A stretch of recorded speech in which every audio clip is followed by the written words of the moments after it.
Sobre essa história do Ciro Gomes ou Girão no Ceará. Você que me acompanha aqui, você sabe que eu não entro em treta com a direita e não critico aliado. Mas tá muita gente pedindo para me falar sobre isso e tomar um posicionamento. Eu vou ser muito breve e direto no que eu penso sobre isso. Primeiro ponto, Ciro Gomes é difícil, é muito complicado, é um cara que falou muito mal do Bolsonaro, é um cara que desceu a lenha na gente, pediu impeachment, fez tudo que a esquerda faz, Ciro Gomes. Se eu for seguir uma linha ideológica baseada em tudo aquilo que eu acredito, não dá para apoiar, isso é um fato.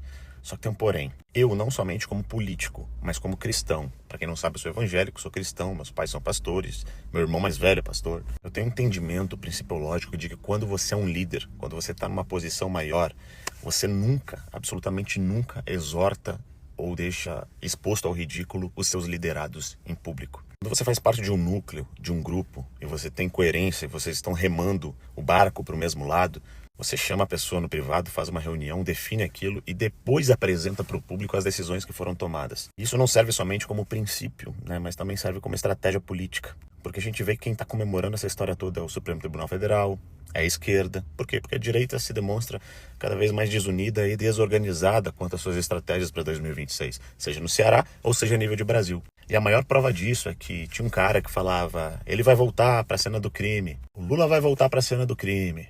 E aí foi o Lula, quando reuniu a cúpula, escolheu esse cara para ser vice-presidente dele, não é nem governo do Ceará, é vice-presidente dele.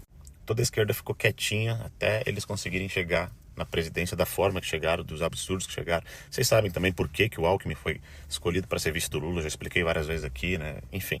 Mas eu não estou falando da esquerda nem do sistema, estou falando da direita. Quanto mais a direita se demonstra desorganizada com esse tipo de picuinha desnecessária, é como se fosse o mercado financeiro. O mercado financeiro, por exemplo, não investe em empresas no Brasil porque o Brasil é desorganizado, porque o Brasil não paga conta, porque o Lula destruiu a economia do Brasil, porque a taxa de juros está lá em cima. Ou seja, em casa desorganizada, ninguém investe. Simplesmente ninguém investe. Então, muito embora eu ache que tá certo, não tem que ter aliança nenhuma com Ciro Gomes, dentro daquilo que eu entendo como ideologia, eu também acho que estrategicamente, e falando como um cristão, não se exorta ninguém em público e não se põe um aliado, principalmente como André Fernandes, que é um baita de um cara, o Carmelo e outros ali, ao ridículo a ponto dos próprios filhos do Bolsonaro ter que vir dizer que eles não estão errados. Porque isso demonstra uma casa desorganizada. E a direita precisa se organizar, ser madura e coerente. São pessoas que estão remando para o mesmo lado que a gente. E a gente concorda com muito mais do que discorda.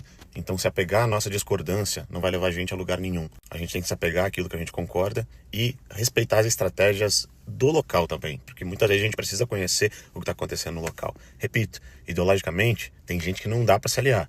Não dá para se aliar. Agora, a gente tem que saber fazer isso dentro de gabinete e não em cima de palco. Esse é meu posicionamento.